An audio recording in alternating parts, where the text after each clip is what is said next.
Serial वसुधा के आने वाले अपकमिंग ट्रैक में दर्शकों के लिए काफी रोमांचक और सस्पेंस से भरे पल आने वाले हैं। कहानी शुरू होती है हनुमंत और वसुधा के साथ, जो मोगरे के लिए निकलते हैं। यह पल बेहद साधारण लग सकता है, लेकिन जैसे ही देव को इस बात की जानकारी मिलती है, वह तुरंत एक चाल चलता है। देव का इरादा सिर्फ यही नहीं कि वह हनुमंत और वसुधा को रोक सके, बल्कि वह इस पूरे खेल को अपने हिसाब से मोड़ना चाहता है।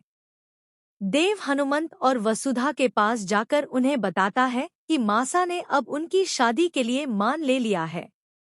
यह सुनकर हनुमंत और वसुधा थोड़ा हैरान रह जाते हैं और धीरे धीरे देव उन्हें वापस कोठी की ओर ले जाता है। कोठी पहुंचते ही चंद्रिका का गुस्सा फूट पड़ता है।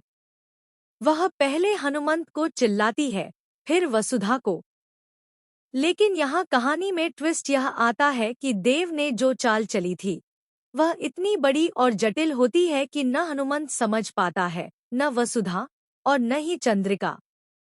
असल में कहानी का मुख्य उद्देश्य अब देव और वसुधा की शादी पर केंद्रित होने वाला है। कैसे होगी यह शादी? दोस्तों, यहाँ सस्पेंस और ड्रामा की शुरुआत होती है। देव और अविनाश मिलकर एक चालाक योजना बनाते हैं, सामूहिक विवाह की योजना। यह सामूहिक विवाह सिर्फ एक सामान्य समारोह नहीं है, बल्कि इसमें सभी पात्रों के भाव, सस्पेंस और ट्विस्ट छुपे हैं। देव सबसे पहले वसुधा को झूठ बोलकर कोठी ले आता है। उसे लगता है कि इस तरह वह वसुधा को आसानी से अपने इरादों के अनुसार तैयार कर पाएगा।